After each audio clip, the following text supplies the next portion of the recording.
There is very little that accompanies you through life.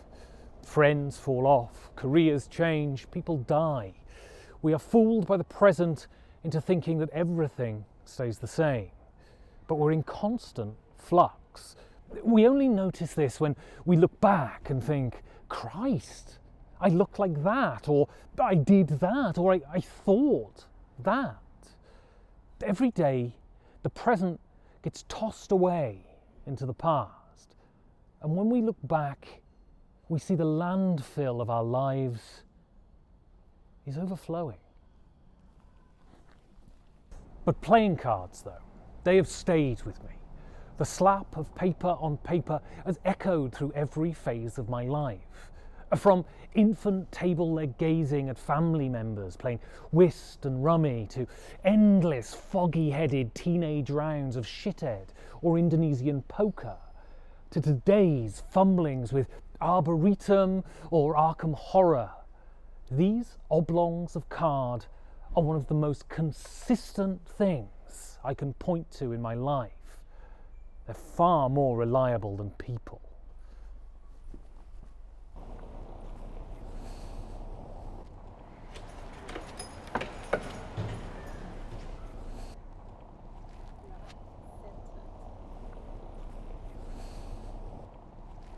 I was delighted when I found hobby gaming to see that these traditional card games were a vibrant and integral part of the hobby, and, like their bigger box counterparts, the hobby versions had so much more audacious design and were so much more breathtakingly bombastic than the crusty old games that live within the standard box of cards. I was enamoured with Niet and Diamonds. I played them endlessly, the laying and taking of tricks feeling so natural to me as if I'd done it my whole life. Then I discovered Skull King.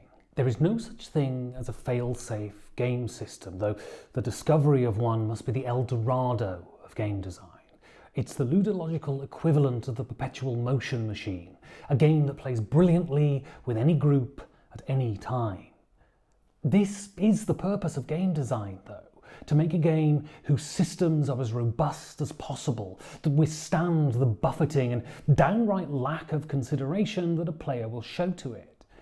Any game, though, can fail, given the right circumstances. It's just that I've failed to see it with Skull King. Skull King felt familiar from the first card lay. Trick-taking games are burnished into my blood, so slipping into those familiar modes of playing to win, playing to lose, and deploying trump cards at just the right time transported me back to an age when life was less difficult and knees less creaky.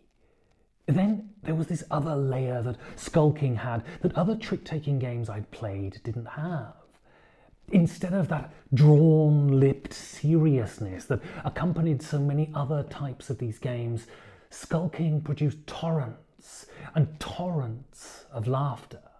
There are very few games that engender as much mischief as Skull King. It starts with the bidding. Now, you could bid conservatively and slowly rack up points, play the tortoise and not the hare.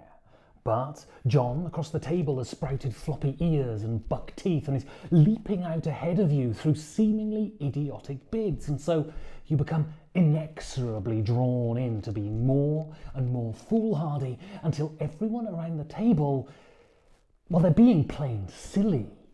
People snort in incredulity at one particularly audacious bid, and now you're forced to defend yourself, to back up hubris with skill, and whether you fail or succeed becomes the preoccupation of the table.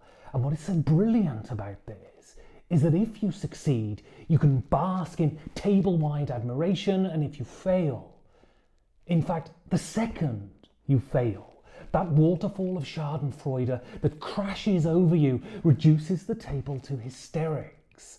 There is no time to allow resentment to fester, though, because before you know it, your fists are balled and you're making another stupid offer to the group. This is what is so brilliant about Skull King. It's an ever-escalating fireball of hilarity. The line between runaway success and descending into a Catherine wheel of failure is so fine that you're dancing along it the whole game. A single card play can be a vindication of your hubris, a defiant middle finger to the gods, or it could bring nemesis raining down on you. And the wonderful thing is that both outcomes are fun, both outcomes are desirable, both outcomes result in a glorious experience. And this is what Skull King is. There is no chin rubbing here, there is visceral fun, the kind of fun that brings people together. Those shining eyes, those peals of laughter, that type of night that leaves you warm and tingling all over as you make your way home. That is what Skull King gives you. Every time. I want to take a second to talk about board games in general here. There is one facet that can be forgotten when talking about the newest titles and the mechanical innovations, and that is that so much about being a hobbyist in this arena, well, it's about nostalgia. Of course, they're not just about nostalgia, but getting your kicks in such a willfully analogue way is akin to collecting vinyl or building bushcraft shelters. It is a return to a never-lived past where everything was just a bit simpler. There is something honest about dropping a needle into a groove or sawing a log, and there is something that feels inherently human about moving things on a board. It feels connected to the world in a way that digital media feels distancing. There is a cleanliness to board gaming. You never get up from the table feeling contaminated in the way you do after too much YouTube or Mario Kart. Combine that with board games representing a time when life was simpler and colours more vivid, and the addiction becomes clear. This is why Skull King smacks me in the guts so hard. Every play of this game barrels me back through the anxiety of my adulthood, my drunken 20s, my pot-drenched teens, to when I was a grotty child and would flip cards in 100 assorted kitchens around my housing estate. Combine that with the gameplay that makes you feel present and turned on and alive, then you have an upper and a downer. You mix the narcotic melancholy of the past with the immediate stimulation of laughing and laughing and laughing, and you have a high that twists your head around until it flies off your neck. This game is no mere flight of fancy, though. There is real challenge here. Bidding zero with a Skull King and 3 pirates in your hand and staying afloat while people are toppling to the left and to the right, that takes real skill. It is this challenge that makes the game so robust and leaves you with a game that constantly turns doubters into believers. I've never seen this game fail. Curled top-lip Eurogamers and casual game dippers have found common cause in Skull King. When you talk about inclusivity in games, it is games like Skull King that should be championed. This game cuts away all of the artificial barriers we construct around ourselves and makes us guffaw at our own or someone else's reckless bravado. Skull King is about coming together and enjoying being with each other. It's why I got into games, and it's why I keep coming back to games. Skull King is more than a simple trick-taking game. It is a builder of relationships.